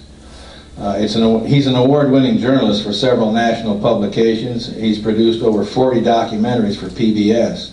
In this book, it's titled Rescue Warriors, the U.S. Coast Guard, America's Forgotten Heroes. He documents 2 years of his work with various coasties, all the way from the Academy to at New London to the Bering Sea and to the Northern Persian Gulf. He presents a real insightful look into Coast Guard activities worldwide. He wrote this about 3 years ago, and this is the book here. That'll be our next item.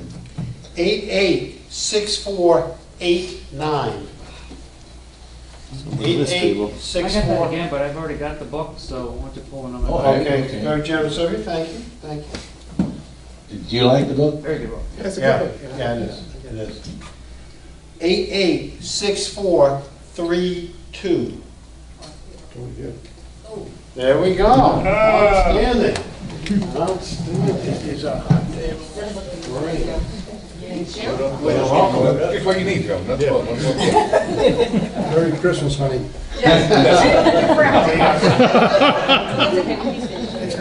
And now we come to our last item. It's also Coast Guard related, but it's a little different. It's an adventure serial in 12 exciting chapters. I think this thing was made around 1937, the year before I was born. One of the first DVDs. Yeah, they're transferring a lot of these old action serials on a DVD, and you can get them. I've got a lot of them myself. Batman, The Phantom, a lot of those old movies. I saw some of them when I was a kid, but didn't get a chance to see the whole serial. But now I know how it starts and ends and everything else. This one stars a fellow named Bela Lugosi as the bad guy. And he's rescued, he's pursued rather, by a Coast Guard agent. Terry Kent is his name, and it's of course... I got that. You worked. Have you really? Yeah, it's pretty good. It is, I like it when he pins the medal on and says we're going to call in the brigade, and about, I don't know, what, 16 or 17 guys, and you see them repetitively throughout the movie. and they get in a fight and the guy's hat never goes off. Yeah. Or a lot of times, like, you see the hat go off, and the next scene it's back on, and there's no break in the action. But, anyway, Terry Kent is, he's trying to solve an international, or catch this international criminal scientist, Borov, who wants to auction off a dangerous gas he's invented, which could decimate American cities back in 1937. And when that's when this timely piece was produced. And it'll be our last item up. Okay. 886435. 886. There we go. Bingo. There's one in trouble. We'll be reading and watching.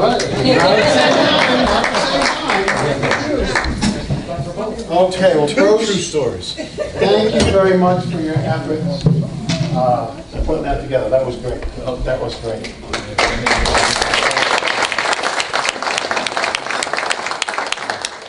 Now, before we grant liberty, except for the duty done to me, Stop again. start again. Bruce is going to lead us in a benediction. Again, you can remain seated, you don't need to stand or anything. I'll just give a short prayer. Just again, bow your hearts.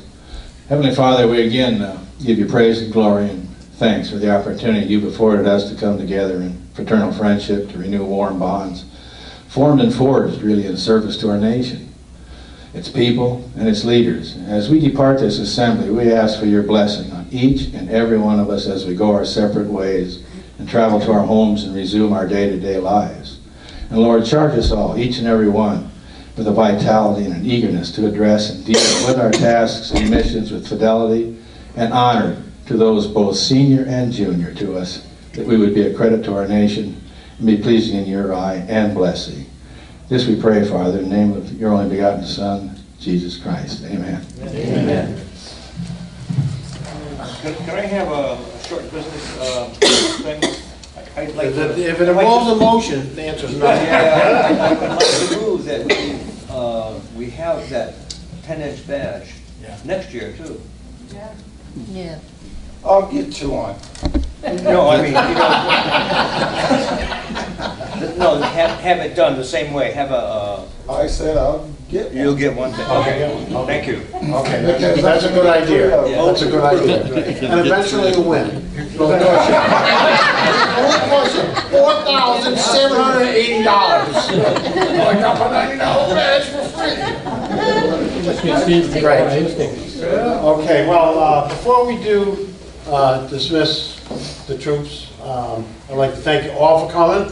I'd like to thank you for the support you've given me stepping into this role, and Don wanted me to pass along your thanks for the support he got from everybody over the last 2 years. He was up here at the front of the podium, and I am really excited about continuing ahead with our reunions like this. I think it's great, and if it never ends up any bigger than this, or it ends up 300 people, or it ends up 10 people, it's going to be a good time, because we'll all have that Coast Guard camaraderie. So, thank you all for coming. Have a safe trip home. 1 minute, Duke Gunners may got something to say. Just mention that next year it's going to be right here, same time, same place. Right, the next 3 years, as you voted yesterday, next 3 years, we'll be here at Branson, and Bruce is already working on next year.